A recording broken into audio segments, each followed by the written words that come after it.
तो चलिए आज हम मिथिला में राम की उस ऐतिहासिक जीत के बाद की घटनाओं का सफर करते हैं। वो घटनाएं जिन्होंने वाकई इतिहास बदल दिया। तो हुआ ये कि राजकुमार राम ने शिव जी का वो दिव्य धनुष तोड़ दिया और राजकुमारी सीता का हाथ भी जीत लिया। लेकिन क्या कहानी यहीं खत्म हो गई? नहीं, अरे कहानी तो असल में अब शुरू हुई थी। अब सोचिए, इतनी बड़ी खबर, इसे मिथिला से राम के घर यानी अयोध्या तक पहुंचाना था। और ये कोई आम खबर तो थी नहीं, ये तो वो खबर थी जो पूरे रघुकुल का, पूरे राज्य का भविष्य बदलने वाली थी।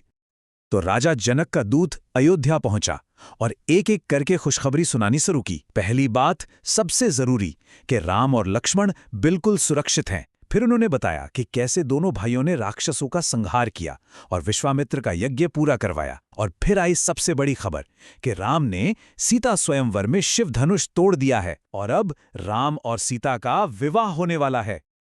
और महल में ये खबर पहुंचते ही क्या माहौल बना होगा। रानी कैकेयी तो खुशी से फूल ही नहीं समाई। उनके मुंह से निकला, अरे खुशी से मेरा दिल ही बैठ जाएगा, मैं सास बनने वाली हूं। ये सिर्फ एक विवाह नहीं था, ये आने वाली पीढ़ियों के उत्सव की शुरुआत थी। हाँ, तो जश्न तो अपनी जगह था, लेकिन राजकाज के अपने नियम होते हैं। तो राजा दशरथ ने बाकायदा दूत को सभा में बुलाया, उनका सम्मान किया और राजा जनक का निमंत्रण यानी बारात लेकर मिथिला आने का न्योता पूरे सम्मान के साथ स्वीकार कर लिया। और ये खुशी सिर्फ राजमहल की दीवारों में कैद नहीं रही। जैसे ही ये खबर बाहर आई, पूरी अयोध्या में मानो दिवाली मनने लगी। हर कोई अपने राजकुमारों की इस जीत पर, इस रिश्ते पर गर्व कर रहा था। तो राजा दशरथ ने जरा भी देर नहीं की, फौरन भव्य तैयारियों का हुक्म दे दिया। गुरु वशिष्ठ से बारात निकलने का शुभ मुहूर्त निकलवाया गया। राज्य के सभी मंत्रियों, सामंतों, सबको न्योता भेजा गया। अरे कहा तो ये गया कि पूरी अयोध्या है बारात में चलेगी। सेना को भी हुक्म मिला कि एक शानदार चतुरंगिणी सेना साथ चलेगी। और हाँ, शाही खजाना सबके लिए खोल दिया गया, दिल खोलकर दान पुण्य किया गया। लेकिन इन सब तैयारियों के बीच रानी कौशल्या ने जो बात कही वो दिल को छू जाती है। उन्होंने कहा, सीता की मां से कहना वो बिल्कुल चिंता ना करें।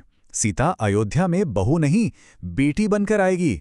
सोचिए, इस एक बात से पता चलता है कि ये रिश्ता सिर्फ एक राजनीतिक गठबंधन नहीं था, बल्कि दिलों का मेल था। तो कई दिनों की यात्रा के बाद वो शानदार बारात अयोध्या से चलकर आखिरकार मिथिला की सरजमी पर पहुंची गई।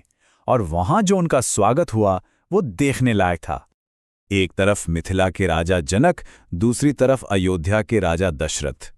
जब ये दो महान राजा मिले तो वो नज़ारा वाकई शाही मेहमान नवाजी और गहरे सम्मान की एक मिसाल बन गया। ये सिर्फ दो राजा नहीं मिल रहे थे, ये दो महान संस्कृतियां एक हो रही थीं। और उनकी महानता देखिए, राजा जनक जो कन्या के पिता थे वो खुद को दशरथ का दास बता रहे थे, और राजा दशरथ वो खुद को याचक कह रहे थे कि आप दाता हैं और मैं आपके दरवाजे पर एक भिखारी। मतलब इतनी शक्ति होने के बावजूद दोनों में कितनी विनम्रता थी, ये कमाल की बात है। तो खैर, इस भव्य स्वागत के बाद अब बारी थी औपचारिक रस्मों की। राज दरबार लगा जहां दोनों राज्यों के सबसे बड़े ज्ञानी और गुरु मौजूद थे, और इस महान गठबंधन को पक्का करने की प्रक्रिया शुरू हुई। अब देखिए, उस समय एक परंपरा थी, कुल परंपरा।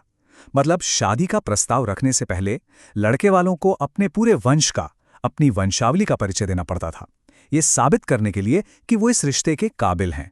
क्योंकि एक शाही शादी सिर्फ दो लोगों का नहीं, बल्कि दो बड़े राजवंशों का मिलन होती थी। तो अयोध्या के राजगुरु महर्षि वशिष्ठ खड़े हुए।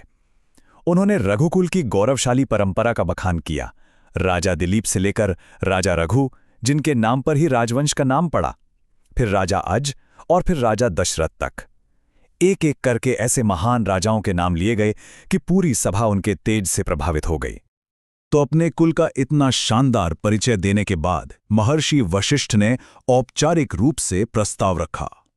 उन्होंने राम के लिए सीता का और लक्ष्मण के लिए राजा जनक की दूसरी बेटी उर्मिला का हाथ मांगा। अब लग रहा था कि चलो सब कुछ तय हो गया, दो भाइयों की शादी पक्की। लेकिन तभी ऋषि विश्वामित्र ने कुछ ऐसा कहा जिसने इस जश्न को, इस समारोह को एक अलग ही स्तर पर पहुंचा दिया। ऋषि विश्वामित्र ने कहा, ये ठीक नहीं है कि राम और लक्ष्मण का विवाह हो जाए और भरत और शत्रुघ्न कुंवारे रह जाएं। उन्होंने एक सुझाव दिया कि क्यों न चारों भाइयों का विवाह एक साथ एक ही मंडप में हो। ये धर्म और परंपरा दोनों के हिसाब से उत्तम था। और फिर उन्होंने ही इसका हल भी सुझाया। उन्होंने प्रस्ताव रखा कि दशरथ के बाकी 2 बेटों यानी भरत और शत्रुघ्न के लिए राजा जनक के छोटे भाई कुशध्वज की बेटियों का हाथ मांग लिया जाए। इससे रिश्ता और भी गहरा हो जाएगा। और बस सबको ये बात इतनी पसंद आई कि फौरन मान ली गई। तो इस तरह यह तय हुआ कि राम का विवाह सीता से, लक्ष्मण का उर्मिला से, भरत का मांडवी से और शत्रुघ्न का श्रुतकीर्ति से होगा। चारों भाई और 4 बहनें। सोचिए वहां कैसा खुशी का माहौल होगा। तो इस एक विवाह समारोह ने उस समय के 2 सबसे शक्तिशाली और सम्मानित राज्यों को, अयोध्या और मिथिला को, 4 नए और मजबूत बंधनों से हमेशा हमेशा के लिए एक कर दिया। इस महान मिलन ने, इस भव्य गठबंधन ने कहानी के अगले अध्याय की नींव रखी। पर सवाल ये है कि ये गठबंधन राज्यों के भविष्य को कैसे आकार देने वाला था। ये एक ऐसा अध्याय था जो महान नियति, प्रेम और कर्तव्य के साथ साथ आने वाली अनगिनत चुनौतियों से भी भरा हुआ था।